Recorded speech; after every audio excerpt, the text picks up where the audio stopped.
Surprisingly and not surprisingly, Lippert did something right. Welcome to hbrv Lifestyle, the podcast. I am the host, the Honey Badger, here to give it to you straight and transparent about the RV business, as well as other things. Now, what they did right is not what you're thinking, okay? But it has something to do with what we're all thinking. But first, before I get into that, I want to pay tribute to James Earl Jones. If you don't know, I'm a huge Star Wars fan. I'm a huge James Earl Jones fan. Loved him in Sandlot. Loved his voice in The Lion King as Mufasa, and of course Darth Vader. And I wanted to tell a story real quick about it. Real quick. Promise it won't take long.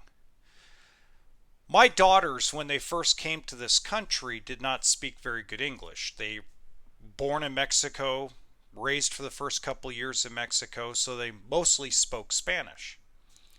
And my wife at the time told me that she had let the kids watch Star Wars.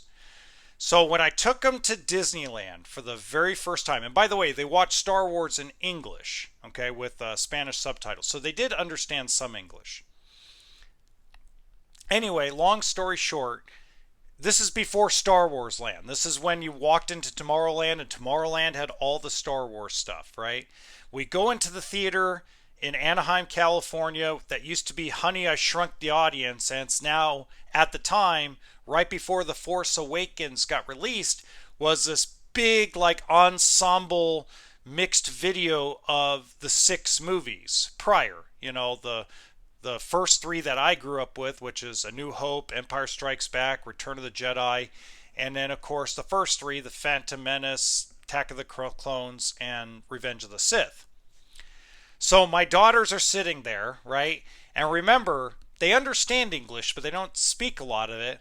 And it gets to the point where Darth Vader reveals that he's Luke Skywalker's dad. And Darth Vader goes, "No, I am your father," with that James Earl Jones voice. And my daughter Brenda looks at me and says in Spanish, "Darth Vader is Luke's dad?" And I'm like, oh no. And then at the end, towards the end of it, you know, obviously Darth Vader dies, and then Darth Vader dies during the thing, just like it did in the movie. And my daughter Brenda goes, "And he dies?" in Spanish, and she's crying her eyes out, just crying her eyes out. And I'm like, oh God, they didn't watch all 3 movies.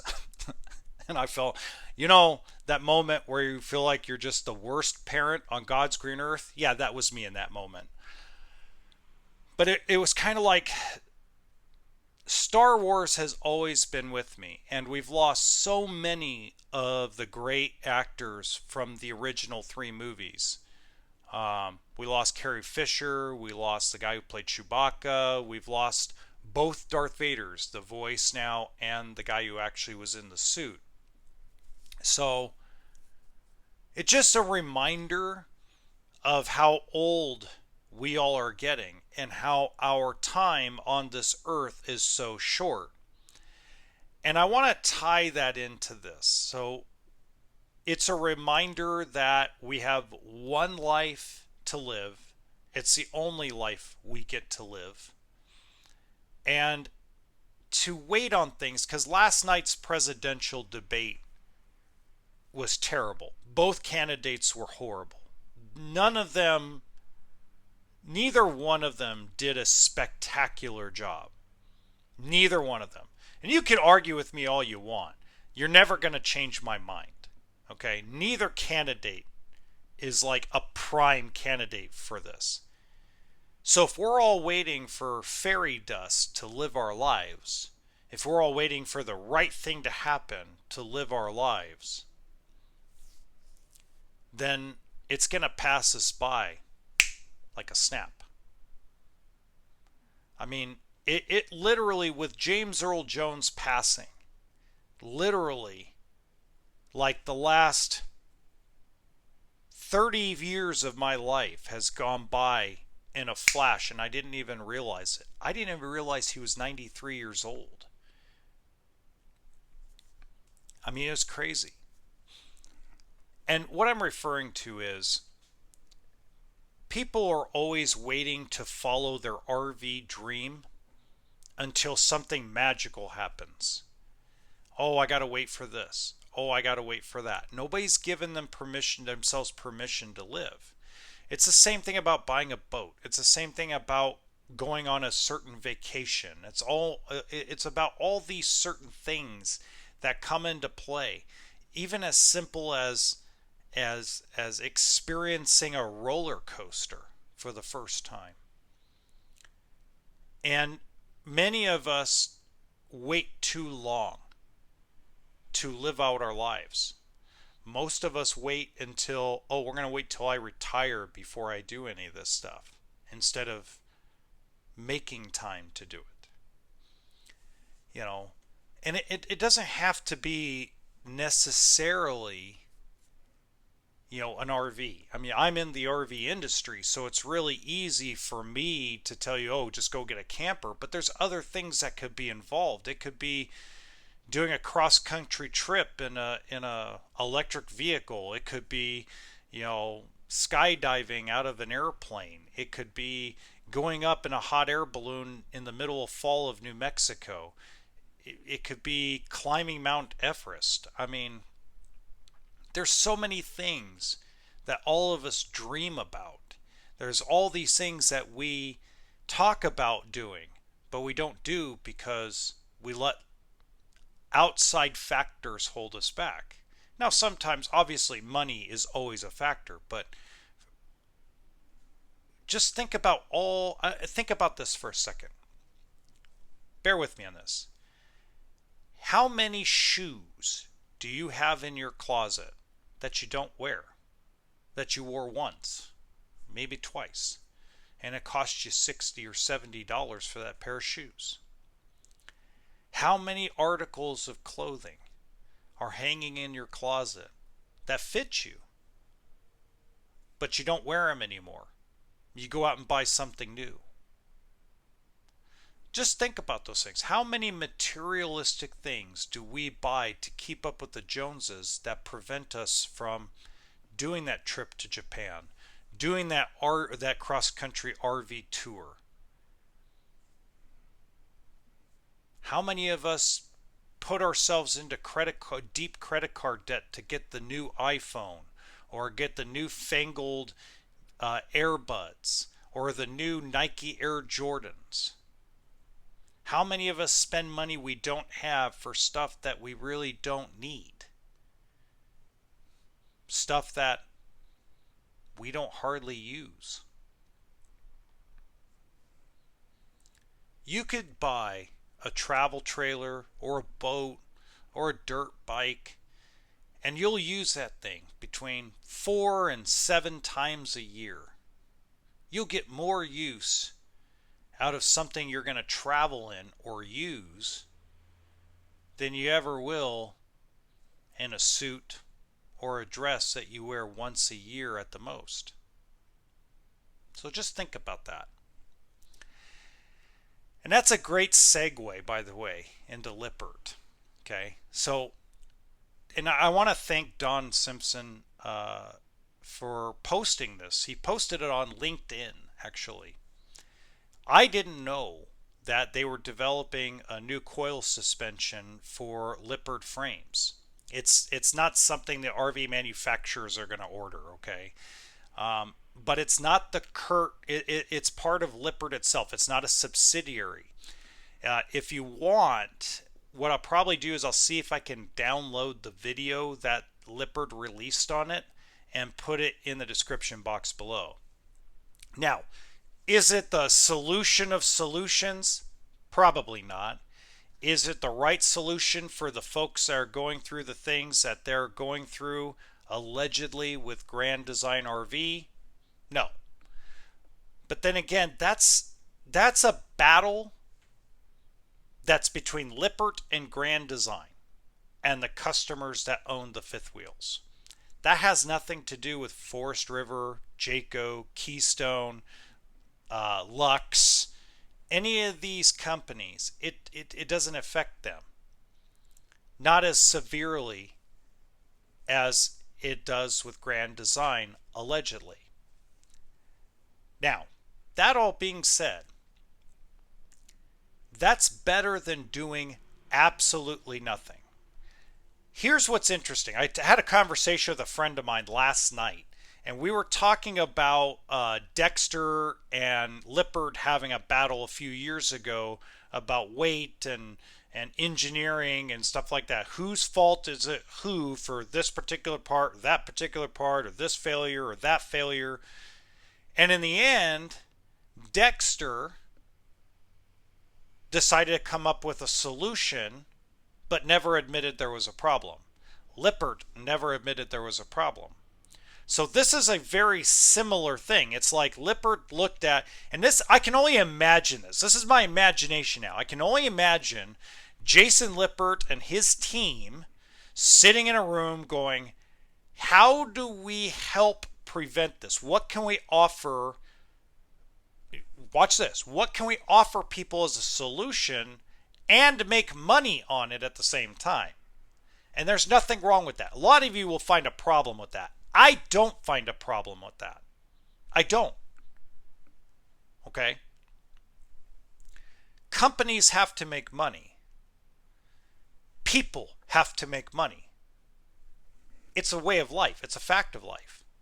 But for them to come up with something not through a subsidiary, not through an OEM, but something that's an actual Lippert product with a Lippert stamp on it is both like forward thinking and kind of a quiet, silent, like, is this really our fault? How much of this is our fault with what's going on with Grand Design? How do we prevent this or give the option to prevent this? How do we cover our butts at the same time keep the company profitable, at the same time try to solve the issue? What a conundrum. Okay? I mean, this is the kind of conundrum that like corporate RV dealership YouTubers are in, right? They're in the conundrum of anything that goes wrong with a product that's on their lot that they represent, that they put a video on. I mean, they are targeted like with a hair crosshairs on. You know, like, heaven forbid, brand X has a severe roof problem where 50% of the coaches' roofs collapse. I mean, that's never happened and that's not going to happen. That's why I'm using it as an example. But let's say just randomly 50% of this one brand that they represent collapses. And now you're like put in a situation where you have to respond, and you got lawyers and media people and bosses and money at stake, and then you have to like make sure you don't piss off the OEM. I mean, what a nightmare, right? So it's very interesting that happening. Now, I got a text message from a guy that I like talking to. I actually miss talking to him. His name's Scott, and I miss talking to him in person. He used to come up to the dealership in Pahrump, and we used to chit-chat a lot about things. And you know, one of the reasons you, the consumer, should care about what's going on between the dealerships and the RV manufacturers, I'm going to give you the reason. The reason is because it affects you directly in your options. Okay? If you go and buy a 2025, okay, which isn't a bad thing, I'm just saying, if you go buy a 2025 and that's all you go out and buy, you don't try to go buy a 2024 and save a bunch of money. You decide you're going to pay full price for a 2025. More than likely, the dealer you buy it from won't be in business very long. That affects your ability to get warranty work done. That affects your ability to get parts. That affects your ability to get any communication or anything done through a manufacturer. Okay. You have to care about the company you're buying the unit from, because that's your partner for the next 1 to 5 years, depending if you get an extended warranty or not. That's your partner. That's your go-to people. Okay. Now, if they're a horrible place, stay away from them. If you've bought from them before and they're a terrible people, who cares? But for the majority of dealers that know how to take care of people, you got to look at least at the option of buying a 2024 or 2023. It'll save you money in the long run, and it'll keep the dealership in business. I hate to say this, and this sounds really terrible, and I'm going to cuss here, so give me a minute. But who gives a flying fuck about the manufacturers at this point? They all build the same 6 or 7 floor plans. They all build, you all use the same components. When one brand dies in 3 or 4 years, another one will rise out of the phoenix ashes. Dealerships, good salespeople, good service people are so hard to come by. If they leave, if you think that what goes on YouTube, if you think all the misinformation the Armageddon people give out about the industry, if you think all the sunshine and rainbow stuff, if you think all the mixed signal, mixed information on YouTube and all over the internet, all over the Reddit boards, if you think it's bad now, wait until the good people decide to just throw their hands up and say, we're done.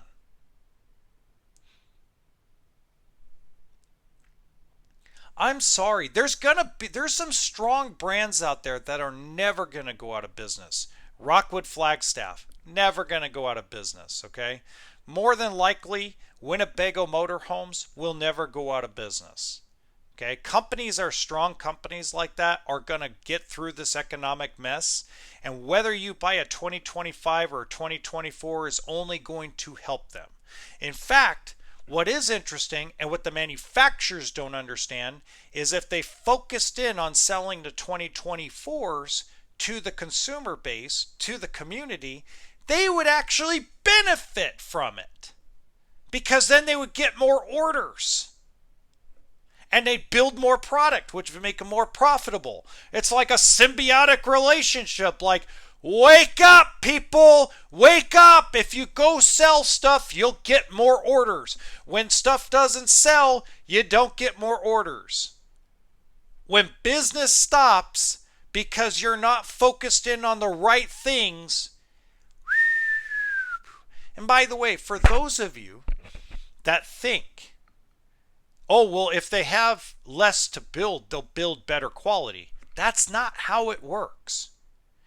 The best times when quality is at its highest in the RV industry, from everything from the small little 13,995 trailers to the $2 and $3 million marathons and everything in between, is when manufacturing is at a consistent pace.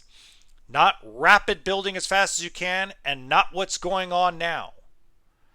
When it's consistent, when they're building 20 a day, or whatever the normal is, 15 a day. When the normal is 15 a day and you're doing it 5 days a week, you're doing between 15 and 20, that's when quality is at the highest.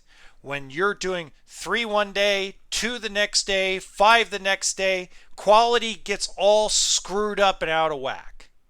Whatever the norm is, if it's a Highline fifth wheel that costs you $200,000 and their normal build in a okay economy is 4 a day, the minute it goes down to 1 or goes up to 12 is when the minute that freaking manufacturing goes to hell. That's just a fact.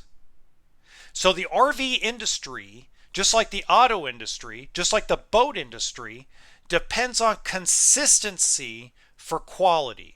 Not, let's slow down, we're going to do 5 now a day and quality's going to go up. Thunk, thunk, thunk. How do I waste my 8 hours? Thunk, thunk, or they're like, they're on piece rate. They're like, we're only building 5 today. Thunk, thunk, thunk, thunk, thunk, thunk, thunk, thunk, thunk. Okay, we're going to our second job. Peace. So when it's a consistent build, it doesn't matter if it's in California, Idaho, Oregon, Indiana, Kentucky. It doesn't matter where it's built. Alabama, in Tiffin's respect. Consistency of the amount of units are built daily is when quality is at its best in this industry. Okay? How do we get quality up? You gotta get the 2023s and 2024s sold. The manufacturers need to step up and help the dealers. The manufacturers need to step up and help out the customers that are upside down in their trades. Offer some kind of rebate like Alliance RV is. Okay? There has to be some kind of consistency in the way things are going to go in order for manufacturing to increase its quality. That's a fact. Okay? Now, that all being said, do what you want. You know how I am. I just give you the information. That's my job. My job is to sit here on the podcast and on the main channel. My job, the way I get paid by YouTube, that revenue, is by giving you what the education is. Give you the information. You do with it what you want. If you want to go out and buy a 2025 and you don't care who you buy it from, you don't care if the good people go out of business, you only care about price, you only care about how it looks, you only care about this, cool. No big deal. I ain't going to hate you for it. But if you care, and you care about relationships, you care about building a community, you have, which is by the way, the super majority of you, then you need to care about who you buy from and why you're buying it. Okay? I keep hearing the words fit and finish. What fit and finish? There's no fit and finish in an RV. It's an earthquake on wheels. Are you kidding me? And fit and finish is also in the eye of the beholder. Okay? I've had people who've walked into a Coleman 17B, which is the cheapest pile of trailer on God's green earth, and tell me it's better quality than a Keystone Cougar. The fit and finish looks better. I've had people that walk into a Mobile Suites or a Lux fifth wheel and tell me it looks like crap, but then they go and walk into a Coachman Chaparral and they tell me, holy crap, this is perfect. This has got the fit and finish I'm looking for. So it's all in our perceptions and how we perceive things. That's why we're human beings. That's why we're individuals. That's why they change colors. That's why they all have different little weird earth tone designs here and there. That's why like Wildwood and Salem went to a Hilton hotel look, because the one thing the RV manufacturers understand is everybody has a different perception and perspective on what a good quality RV is. You could take all the information from Josh the RV Nerd, Matt's RV Reviews, me, Miles RV, RV Miles, whatever, but I get the two confused half the bloody time. You could go to, the Armageddon people like Wingman and Liz Amazing, and you could gather all that information humanly possible. And at the end of the day, it's still about what you like, does it fit in your budget, and the relationship you're going to build with the dealership that you're going to buy from. That's what's going to happen. All we're doing is giving you, me specifically, I give you as much transparent information on the main channel as possible. So that way when you go to the dealer, or you go buy used from private party, or you go buy used from a dealer, you are armed with information, and then you get to make your own decision, and you get to make a very educated decision. Now, I need a favor for anybody that has been doing this, okay? Start hitting the like button more often on the podcast. Start hitting the like button more on the main channel. Look, I have figured out that YouTube is not going to let me get any bigger on the podcast or on the main channel without a bigger engagement percentage. Fact of life. For the main YouTube channel that talks about all the educational points without all the flim flam I do here on the podcast, that's the most important one. Okay, I do all the RV industry updates, I do all the finance videos, I do all that stuff. I need you guys to go over there, subscribe if you haven't already. Go over there, start hitting the like button and commenting on those videos. That engagement percentage will finally allow YouTube to understand that that channel needs to be in front of more RVers, more potential RVers, so that way they can get a real down the middle road perspective of what the RV industry is, instead of jumping in the air and going, yay, this is so awesome, or like, everything's a pile of crap, oh my god, every RV ever built is just gonna fall apart. I mean, it's just crazy. Until next time, toolkit and sense of humor.